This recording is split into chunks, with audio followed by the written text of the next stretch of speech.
আজকে প্রথম তারাবির নামাজ হবে, অর্থাৎ আগামীকাল আমাদের পয়লা রমজান প্রথম রোজা হবে। আর এই রোজা সারা পৃথিবী যেখানে মুসলিম ভাইরা আছে এই রোজা পালন করে থাকে,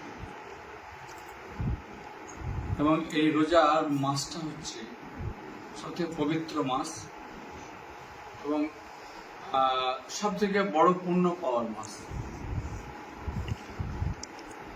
আমাদের যারা এই রোজা করে থাকেন,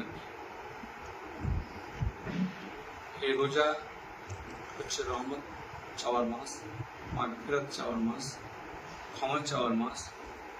এই রোজাতে আল্লাহ পাক রব্বুল আলামিন যেমন রহমত দিয়ে থাকেন, আবার আমার বাবা মা বা পরিবারের যারা ইন্তেকাল করে গত হয়ে গেছে তাদের জন্য আমরা মাগফিরাতের জন্য আমরা সালাম আসছি, এবং আমাদের যে কোনো আরজি থাকে আমরা সেটা আল্লাহকে বলতে পারি, এবং এটা হচ্ছে আল্লাহ কবুল